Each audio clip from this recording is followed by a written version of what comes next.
Desde já, muito bom dia a todos.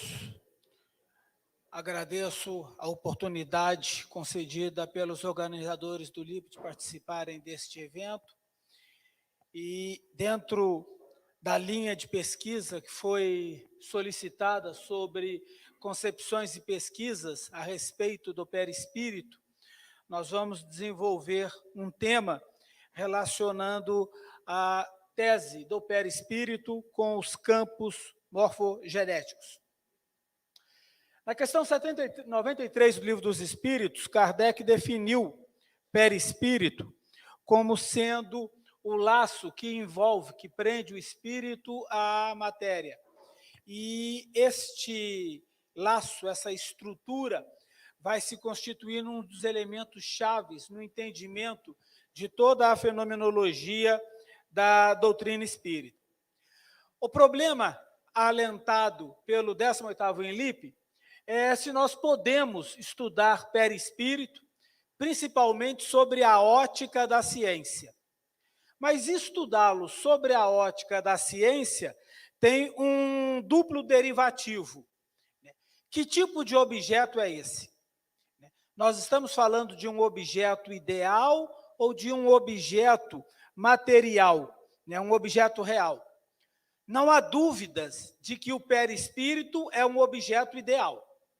Como tal, ele vem sido estudado, pesquisado, argumentado há milhares de anos em várias filosofias, em várias teologias, com diversos nomes, com diversas interpretações.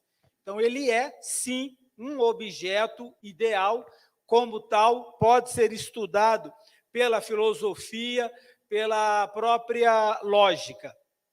Mas objetos ideais, classicamente, não se submetem à metodologia de pesquisa e de investigação da ciência positivista.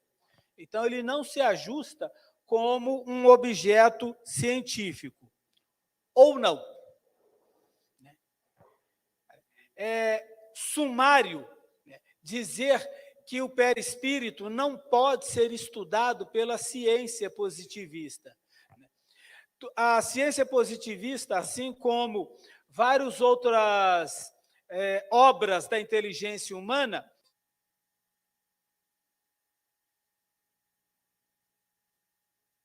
as opiniões com as suas tendências, o que implica que ela também tem alguns viés. E nós vamos estar seguindo um viés que não é propriamente canônico, um viés que caminha à margem da metodologia científica. O professor Johann Hansen, num tratado sobre teoria do conhecimento, esclarece que objetos reais são objetos apreensíveis pela nossa experiência ou inferidos a partir dessa experiência. Vai mais além, comentando que esse tipo de objeto pode se apresentar como estrutura ou como função. Como estrutura, subentende-se as coisas, as res, os objetos concretos propriamente dito. Como função, subentendem-se os processos, como a coisa se desenvolve, como a coisa funciona. Algo que nós conseguimos conceber funcionalmente, com princípio, meio e fim, adquire a estabilidade de um objeto para pesquisa. O perispírito, ele satisfaz a exigência epistemológica do Hansen como uma estrutura funcional. Acaba sendo, ele pode ser concebido como uma estrutura funcional que serve de plataforma, de base, de modelo, de paradigma, de protótipo, sobre o qual vai se processar a interação entre uma coisa que pensa, espírito, e uma coisa extensa, a matéria biológica. E, nesse processo, ele vai participar dos processos de morfogênese, do processo de construção do corpo biológico. Então, de forma análoga, o espírito, ele cumpre funcionalmente princípios que a literatura descreve para os campos morfogenéticos. Campo, o professor Alexandre Fonseca vai me deixar aqui de saias curtas, porque eu preciso entrar um pouquinho na área dele, mas teoria de campos é uma teoria de física, é uma teoria extremamente reconhecida, começou o seu desenvolvimento lá nos idos do século XVIII, com as pesquisas do Faraday sobre eletromagnetismo. Todos nós lidamos com o campo nos nossos dias a dias, sem nem nos percebermos. É por isso que xingamos o nosso celular quando nós saímos da área de campo onde ele recebe o sinal. Mas não nos damos conta de que estamos lidando, com uma estrutura funcional que presta relevantes serviços para a nossa necessidade. O campo, ele descreve uma área submetida à influência de forças vetoriais. Essa área modela, discrimina, determina todo um processo. Na pesquisa clássica do Faraday, nós podemos perceber a descrição, a construção do campo eletromagnético. Não é visível, não é palpável, não é ponderável, mas ele é apreendido pela sua fenomenologia, pelos seus efeitos, pode ser perfeitamente documentado, pode ser registrado e podemos usufruir das propriedades deste campo. Morfogênese já é uma palavra derivada do campo da biologia, é uma palavra com múltiplo significado, mas, de uma forma geral, ela estuda os processos de formação, de organização, de desenvolvimento das estruturas biológicas, desde o início da forma mais primitiva embrionária até a forma adulta, madura, plenamente desenvolvida. Ali pelo final do século XVII, quase iniciozinho do século XVIII, concebia-se mais ou menos dois caminhos para entender a morfogênese. A teoria da pré-formação, que subentendia que o ser ele já estava pré-formado na matriz espermática ou na matriz ovular, e ele apenas se desenvolveria, e uma outra corrente que derivava desde os tempos de Aristóteles, a teoria da epigênese. Na epigênese, aquela matriz embriológica, ela sofreria transformações, e essas transformações seriam dirigidas por alguma coisa que não estavam implícitas dentro do próprio embrião. Claude Bernard, ele dá um upgrade para a tese da epigênese e vai fomentar os pesquisadores que vierem a posteriori, quando, no seu tratado sobre o estudo da medicina experimental, ele propõe a tese de uma ideia diretriz. Existe uma ideia, não no nosso sentido daquilo que nós estamos pensando, mas um princípio lógico, que coordena, que dirige, que direciona todo o processo de desenvolvimento embrionário.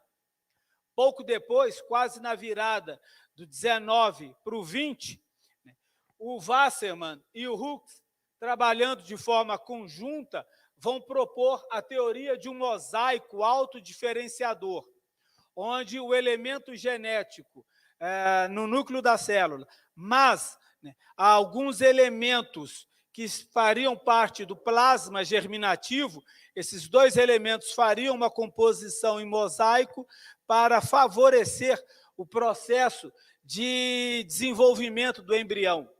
O que aqueles homens lá atrás já sabiam, e ainda hoje continua sendo um problema relativo no campo biológico, é explicar com muita propriedade como é que uma única célula, com um único material e uma única estrutura, quando atinge a forma adulta, tem mais de 256 células totalmente diferentes. Embora elas preservem um arquivo mnemônico, aquilo que nós chamamos de DNA, a estrutura funcional dessas células é totalmente diferente.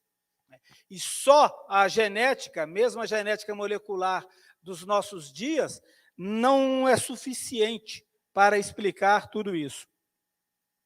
Hans Driesch, logo na sequência, ele resgata, então, a concepção aristotélica de uma enteléquia, de que existe um dinamismo não material, algo não espacial, que dirige, que orienta esse processo de transformação. Isso vai chamar a atenção dos seus contemporâneos, contrariando a tese pré-formacionista e as ideias no início do século XX. Harrison Granville demonstrou que era possível pegar no embrião da salamandra grupos de células, transportar esses grupos de células de posição e, numa fase ainda inicial da embriogênese, esse embrião de sapo, salamandra, pequenos répteis, desenvolvia a forma adulta sem problema. Então, ele pegava um embrião, estudava a disposição das células, marcava onde é que estaria, por exemplo, a pata dianteira e a cauda. No próximo embrião, ele transplantava esse grupo de células de posição, tirava a pata dianteira e botava na posição da cauda e levava a cauda para onde seria a posição do desenvolvimento da pata dianteira. À medida que a gestação e o desenvolvimento se processava, essa salamandra se desenvolvia normalmente. Não nascia rabo no lugar da pata dianteira, nem uma pata no lugar do caldo. Então, ele demonstrou que não é a célula que é importante, não é o conteúdo que está dentro da célula que é importante, mas sim o campo de células. Aquele campo de células, ele tem uma propriedade que, na estrutura geral, vai determinar o desenvolvimento morfogênese. O Spearman vai dar sequência às pesquisas do Harrison e ele vai continuar esses transplantes de grupos celulares e vai dizer que o importante não é a célula, o importante não é a matriz genética em si e de per si, porque o gene sozinho, ele não é capaz de ligar e desligar. Não tem nada na estrutura genética que diga a hora que um gene deve ligar, entrar em atividade, a hora que ele deve desligar. Tem que ter alguma coisa a mais que oriente esse processo. E ele vai propor essa teoria de uma indução embrionária. Esses indivíduos vão fornecer um excelente material teórico para desenvolver os conceitos mais profundos, mais consistentes dos campos morfogenéticos. E, quase que de forma simultânea e imediata, vão entrar em cena os trabalhos do russo Alexander Gurevich, do americano Saxton Burr e do austro-americano Paul Weiss. O russo Alexander Gurevich, ele vai trabalhar durante mais de 30 anos, quase 40 anos, com o desenvolvimento embrionário, vai propor a tese da radiação mitogenética. Quem está familiarizado com a obra do professor Herculano Pires, também está familiarizado com as alegações dos cientistas russos de um corpo bioplasmático, o livro da Ostrander sobre pesquisas psíquicas atrás da cortina de ferro, e aquela tese do corpo bioplasmático, o trabalho da Kirliangrafia, todo ele foi desenvolvido após o trabalho do professor Alexander Gurvitch. Ele chegou a ser indicado em 3 oportunidades para o Nobel de Biologia, não tendo sido laureado com a premiação. Saxton Burr, ele desenvolveu durante quase 40 anos uma série de pesquisas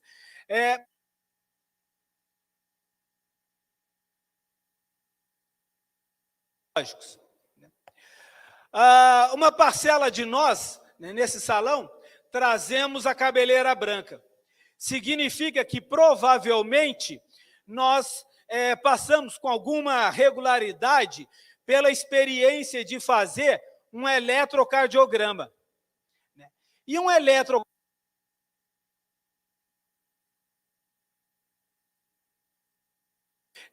ele está avaliando uma coisa imponderável. Ele está avaliando algo não material. Ele está avaliando um campo de distribuição eletrodinâmica da nossa fisiologia. O mesmo processo é feito em um eletroencefalograma.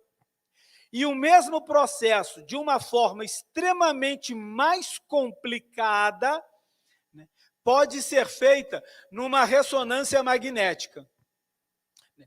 E, na época do Saxton Burr, basicamente a gente só tinha o eletrocardiograma.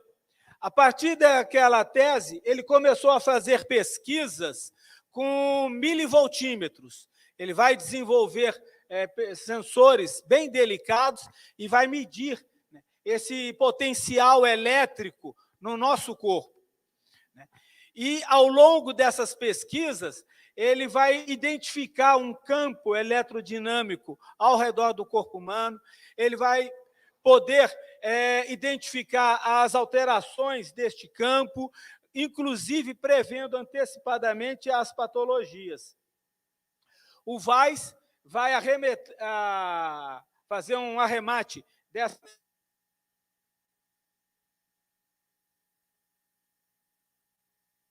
tirado do texto magno do Saxton Burr,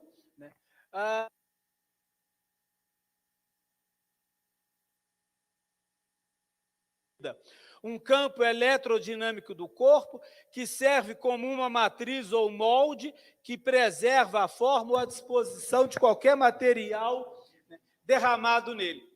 Se isso tivesse escrito num livro do André Luiz, ninguém ia estranhar. Como está escrito num livro por um biólogo, parece estranho e algo marginal. Já na segunda metade do século XX, o Waddington vai desenvolver a tese da assimilação genética e da canalização. Ele vai mostrar, através de experimentos, como o nosso processo de experiência e de memória, o nosso processo de aprendizado fenotípico, pode alterar a nossa matriz genotípica. Algo que a doutrina espírita desenvolve com propriedade. Como nós mudamos, através da nossa memória, do nosso aprendizado, a estrutura do corpo perispiritual e, por extensão, a estrutura do corpo biológico. O Wassermann vai propor, finalmente, a teoria dos campos funcionais. E ele vai descrever esses campos em 3 padrões de funcionamento. Um morfogênico, um comportamental e um parapsicológico. E esses 3 campos interagem de forma simultânea para toda a nossa integralidade e funcionalidade. Ainda em atuação, nós temos nos dias de hoje o britânico Rupert Sheldrake, a tese dos campos morfogenéticos, da ressonância mórfica, explicando como esses processos ressoam, reverberam e dirigem todas as nossas alterações estruturais. Para não dizer que não falei das flores, em terras tupiniquins, nós temos as pesquisas tanto do professor Henrique Rodrigues, quanto do Hernani Guimarães Rodrigues, que trabalharam e desenvolveram estudos relativos à influência perispiritual para o desenvolvimento biológico. Então, nós temos uma sequência de cientistas, físicos e biólogos investigando, estruturando este campo que dirige e organiza a estrutura morfológica do nosso corpo. Só isso? Não, não é só isso, tem mais. Tem mais gente na praça, né? Ainda tem vários outros pesquisadores em paralelo, trabalhando, reforçando, atualizando a tese. De tal maneira que, se nós nos aprofundarmos na teoria dos campos morfogenéticos, nós podemos embasar a tese kardeciana do perispírito. O perispírito é um objeto real, pode e deve ser estudado pela ciência. Encerro aqui, o Humberto já me chamou a atenção 2 vezes, né? Está na hora do professor Alexandre.